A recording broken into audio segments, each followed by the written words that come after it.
Friends வணக்கம். இன்றைக்கி நம்ம வீடியோவில் என்ன பார்க்க போனா, மாம்பழங்களில் நிறைய வகைகள் உள்ளன. அதில் ஒரு வகைகளை நம்ம பார்க்க போகிறோம்.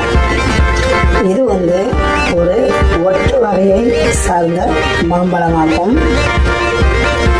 இது எப்படியெல்லாம் காய்க்குன்னா, அந்த சீசன் நேரத்துலையும் இந்த மாம்பழங்கள் காய்க்கும். சீசன் இல்லாத நேரத்துலையும் இந்த மாம்பழங்கள் நமக்கு பயனுள்ளதாக இருக்கும். சீசன் இல்லாத நேரங்களில் மாம்பழங்கள் நமக்கு கிடைப்பது மிகவும் அரிது. அந்த நேரங்களில் ரேட்டுகள் மார்க்கெட்டில் ரேட்டுகள்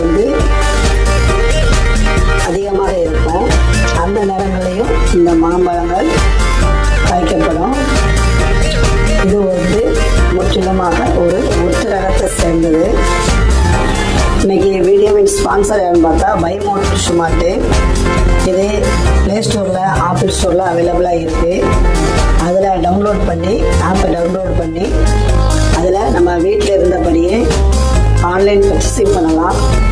வீட்டுக்கு தேவையான அனைத்து பொருட்களும் மலிவான விலையில் நமக்கு கிடைக்குது. ஆர்டர் போட்ட தேதியிலிருந்து 3 டேஸ்லேருந்து 7 டேஸ்க்குள்ள நமக்கு வீட்டுக்கு ஷேப்பாக சேருது. அது மட்டும் இல்லை, அதில் ட்ராக் பண்ணக்கூடிய வசதியும் உள்ளது. எங்கே வருது, எப்பொழுது நமக்கு கையில் கிடைக்கும் என்பதும் அதில் நம்ம தெரிந்து கொள்ளலாம். ஒவ்வொரு பொருட்களையும் தனித்தனி கேட்டகரியாக பிரிச்சிருக்காங்க. அதற்கு ஏற்றால் போல் ஆர்டர் போடலாம். இன்னைக்கு ஒட்டு ரகத்தை சேர்ந்த இதை குண்டு மாம்பழம் என்றும் அழைக்கலாம். இதை பார்ப்பதற்கு பாருங்க, அந்த கிளிமுக்கு மாங்காய் மாதிரி இல்லாமல் குண்டு மாம்பழம் மாதிரி காணப்படும்.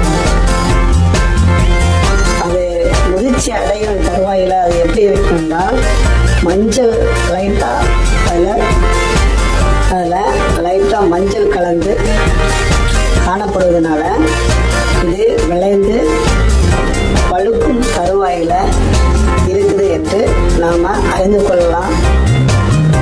அது விளைந்த பின்பு அதனை பறித்து நாம் பழுக்க வைத்து உண்ணலாம்.